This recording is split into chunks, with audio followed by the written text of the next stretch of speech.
الحمد لله رب العالمين والصلاة والسلام على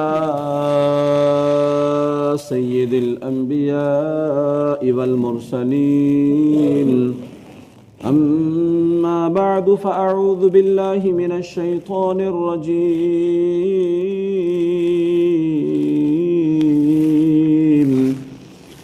بسم الله الرحمن الرحيم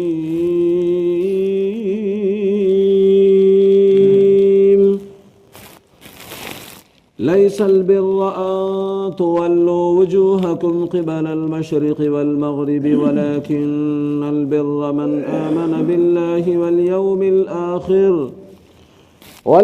الآخر والملائكة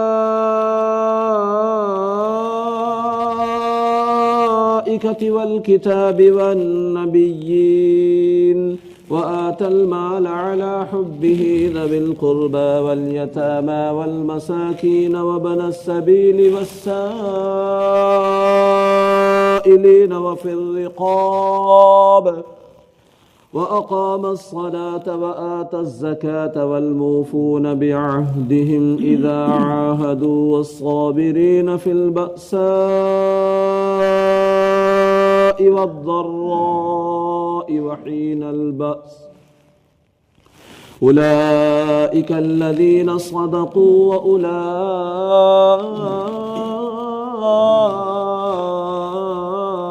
هم المتقون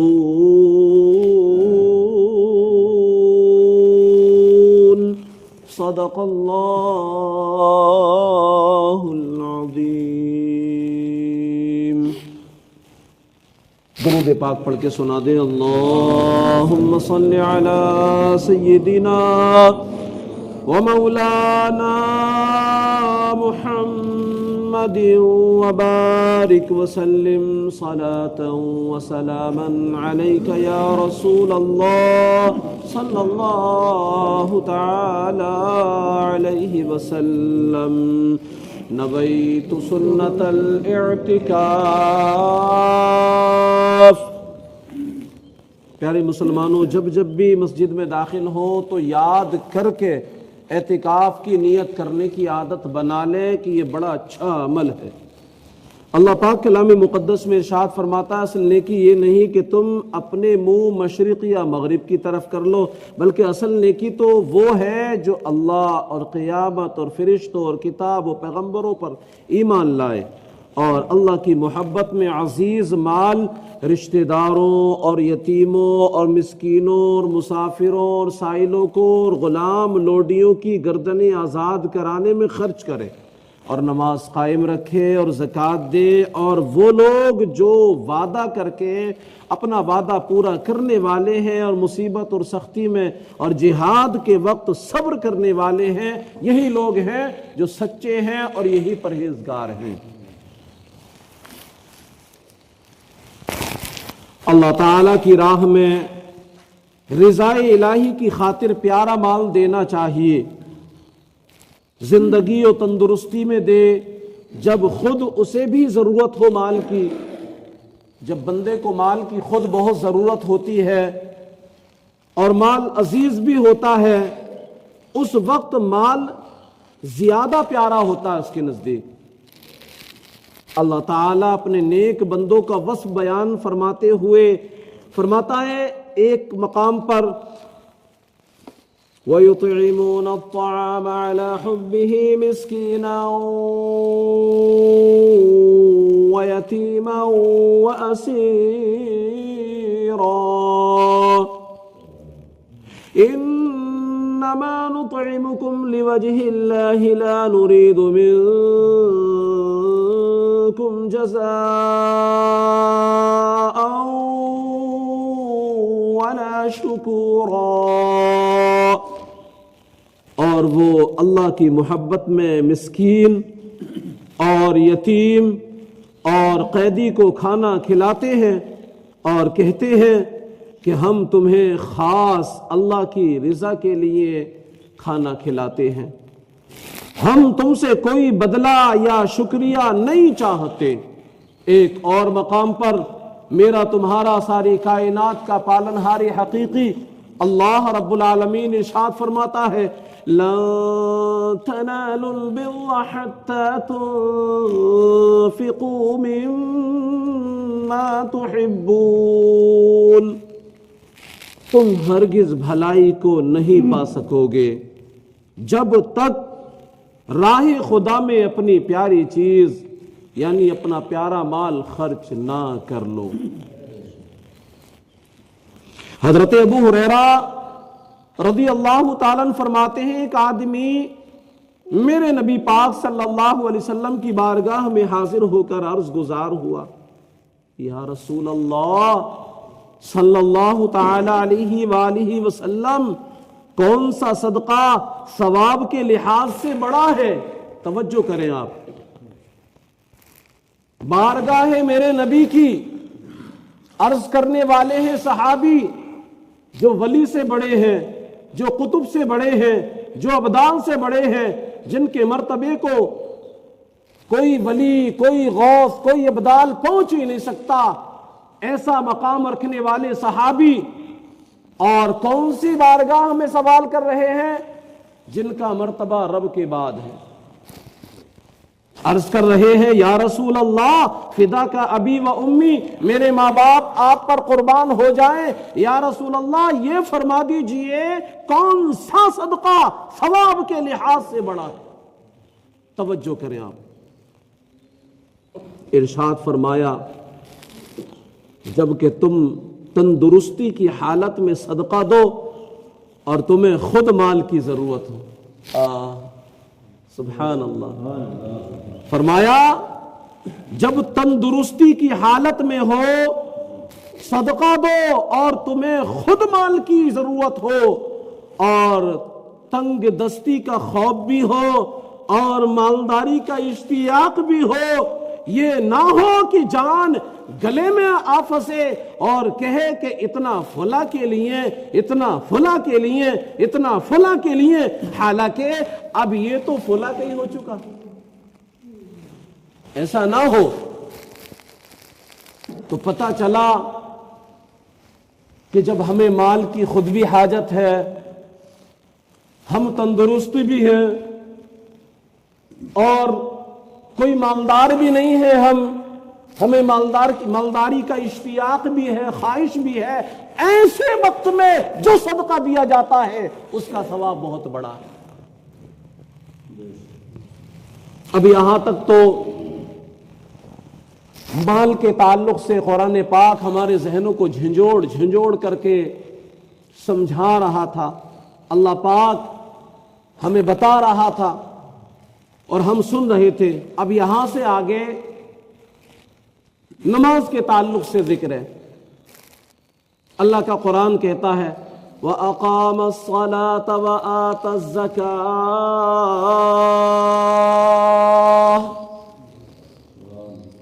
اور نماز قائم رکھے اور زکوٰۃ دے۔ اچھا یہاں پر پھر آپ دیکھیں نماز کے ساتھ میں زکوٰۃ کا ذکر بھی ملا ہوا ہے، جدا نہیں ہے۔ کوئی شخص خالی نماز پڑھتا رہے مال کی زکوٰۃ نہ نکالے، کیسی نماز اس کی بھائی؟ کیسی نماز؟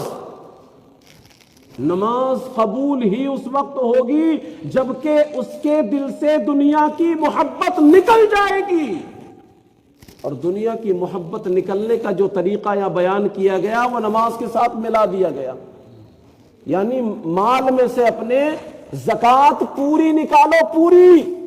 جب مال کی زکوٰۃ نکلے گی، یہ مال دنیا ہے، تو پھر نماز بھی قبول ہوگی، رب بھی راضی ہوگا، دنیا میں بھی تمہارے لیے آسانیاں ہوں گی۔ اور اگر دنیا میں آسانیاں نہ بھی ہوئیں، میرے نبی کا فرمان دنیا مومن کے لیے قید خانہ ہے، تو آخرت میں تو بیڑا پار ہو نہیں۔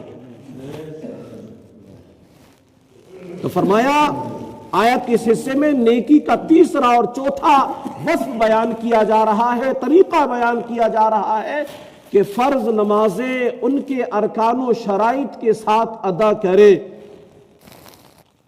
اور اس کے مال میں جو زکوٰۃ واجب ہو اسے بھی پوری ادا کرے، حساب جوڑ کر